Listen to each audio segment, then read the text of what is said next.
Greetings. Welcome to an early morning edition of Diatribes from the Voice of Doom. And here on an auspicious August 30th, 2021, here's the Voice of Doom. Okay, thank you, Mr. Announcer. It's August 30th. It's 5 in the morning or so. Doing early morning diatribe, and I'm a little more coherent than I am at night, even though I am quite lethargic as usual. But weird sleeping habits as usual. It's been that way for a year and a half now. And it's a good time to update and to keep up on the current state of affairs because things are happening on 3 or 4 different fronts. And they're not slow-moving occurrences. So we have to keep up. And at the same time we're going to keep up, we're going to learn a few things. Because it'll take a few days for the American media to even start talking about things that I've already heard from Palki Sharma. Now then,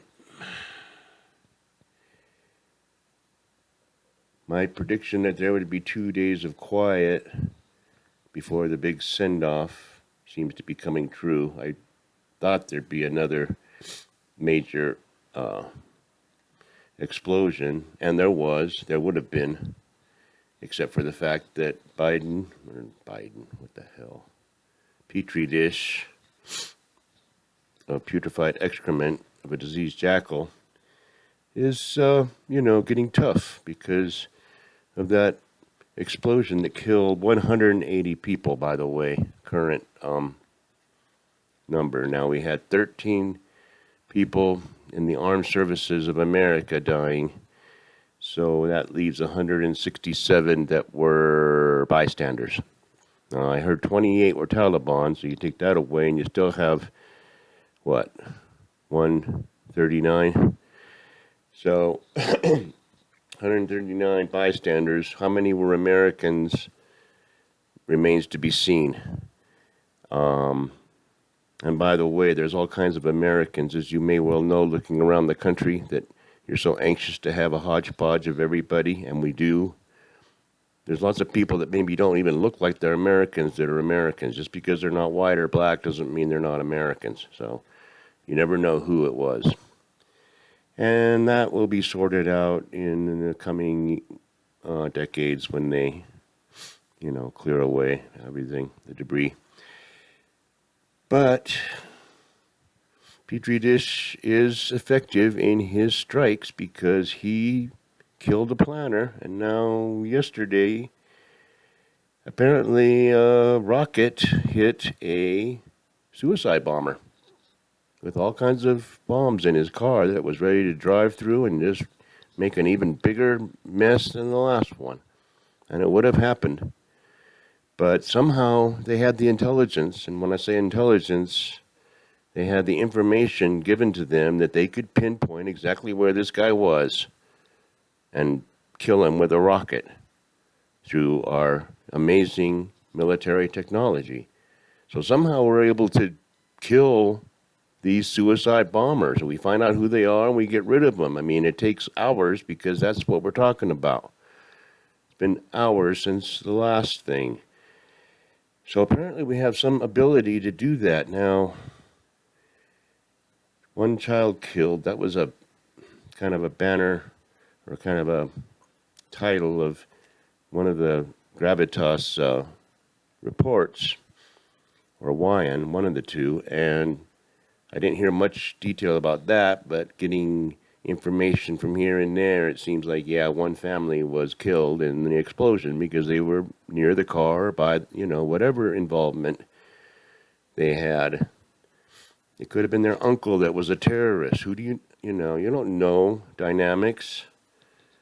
It's ridiculous how, people kind of generalize and don't realize there's real people with real lives and they have complicated relationships. I have uncles that have done horrible things, and we learn to compartmentalize because you got to deal with them, and you can't just every time you meet the person you're going to go at it. So that's just how life works. But I just wanted to mention that I found a few things interesting that most people probably don't look at, but there was smoke rising from that area where that car was blown up. And there was guys running to the top of the roof and running back and forth, throwing buckets of sand down on the fire of the house, of the apartment building that was burning. And it's just kind of like, people are, try to heal themselves even as the destruction is going on around them. And these Afghanis, that's why they never get defeated, is because all hell's breaking loose in the whole city, in the whole country, imminent death for lots of people from this renegade organization that has no rules that anyone can comprehend. And anything could happen, and they're trying to put out a fire with sand, and they're running back and forth, and it's kind of touching.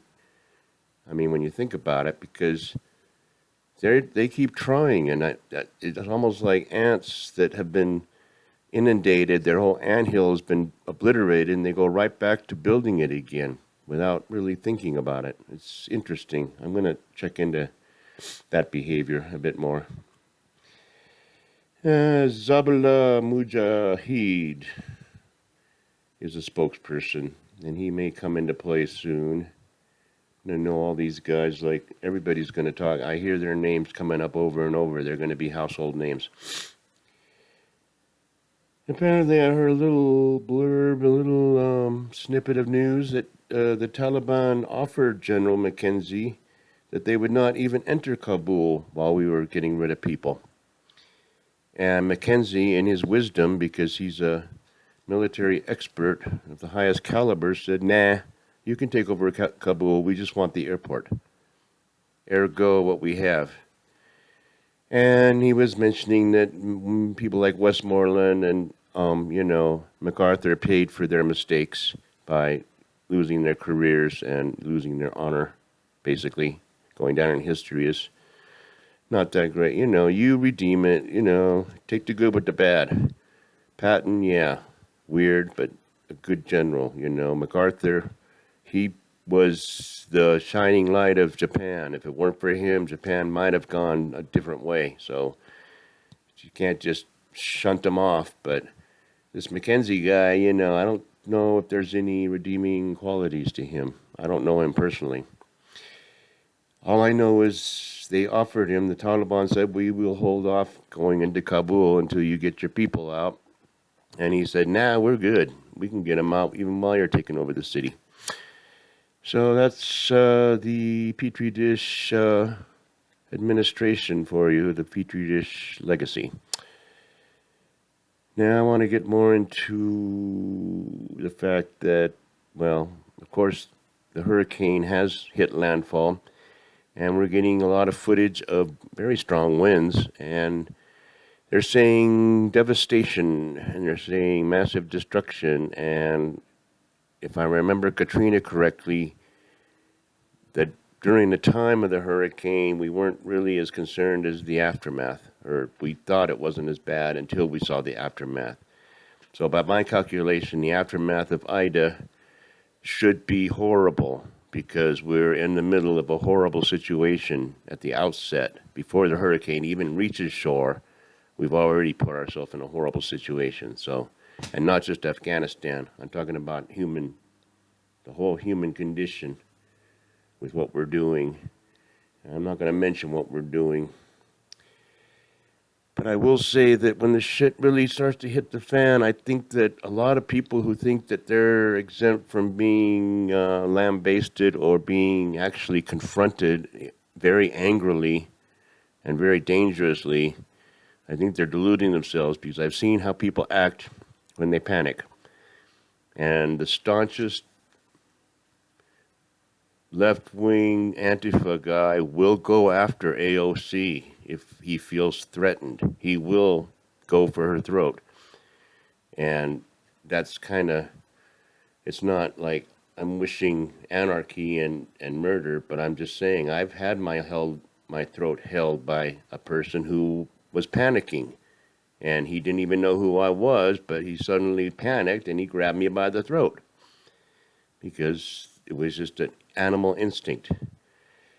So, a lot of politicians, most of them will have to hunker down, and that means stay sheltered in place.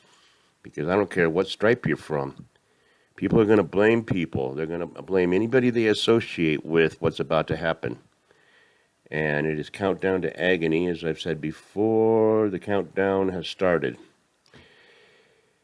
I consider this kind of the end of Act 1. This is going to be the culmination of the opening act of the end. And it's going to be bad, and it's going to be so bad that people will lose their basic nature that they thought they had, and they'll go back to a more primitive, primordial nature. And I don't look forward to that. But I find it interesting in this chess game that the Taliban actually confirmed, yeah, that guy was a suicide bomber. They confirmed it to the United States intelligence. They didn't, I don't know if they did it before, but they did it after.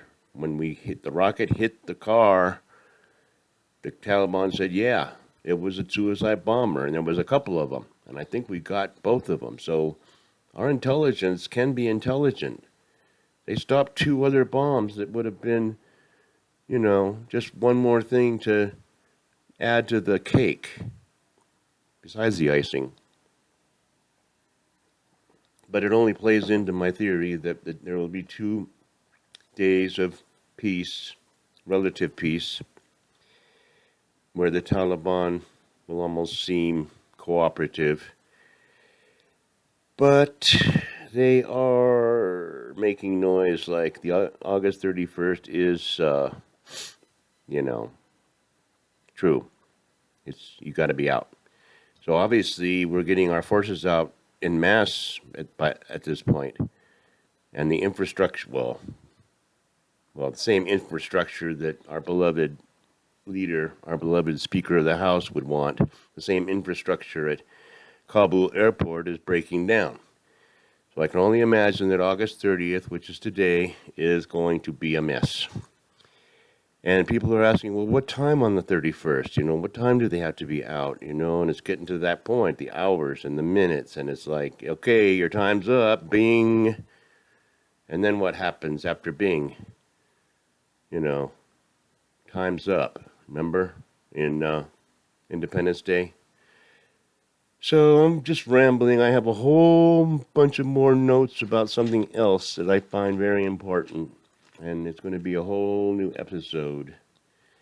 And it's going to be based on our high overlord's life and philosophy and his possible intentions. So that should be very educational for everybody, because I don't think anybody knows how to spell Xi Jinping. I had to look it up. I know how to spell it now. And we'll all be spelling it pretty soon. Yeah, I did a lot of research, and not only that, well, not with this guy, but I spent a lot of time watching World War II footage and documentaries, and they weren't about the military conquest. They were about the psychology behind why that whole thing happened. The whole history in the 30s, 20s, 30s that led up to this totalitarian nightmare. And I don't know why I kept watching them. I know it put me to sleep and it helped me go to sleep, but I don't know why I was obsessed. And now I know why, because the universe wanted me to see the generational theory, see the pattern. And what I'm seeing is uncanny, absolutely uncanny. So I'll tell you about that on the next episode. It's going to be very interesting. I'm going to tell you why we're in the 4th turning and why there should not be any doubt in anybody's mind. And that's why they should really prepare and heed my prognostications and heed my warnings. And everybody should know it by now. I shouldn't have to say anything. Okay. Have have a morning that, you learn something and get something done and help somebody else. Goodbye.